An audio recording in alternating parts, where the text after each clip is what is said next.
Hello and welcome back to another video. In this problem, we're asked to graph the function f of x is equal to sine of pi over x in the viewing rectangle -1 to 1 by -1 to 1. Then zoom in towards the origin several times and comment on the behavior of this function. So what we can see here, if we pull up the graph, is first zooming out a little bit to understand what's going on here.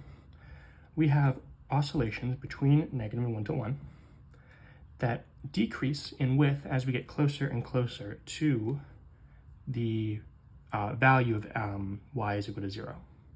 Or sorry, x is equal to 0. And if we zooming in over and over and over again, there's basically no end to this black color because there's just so many oscillations back and forth that there's no space in between the oscillations to be able to even see anything. And so that's what we're seeing here with this black strip in this function that doesn't really mean anything to our eyes unless we understand what's going on as we get approach to it.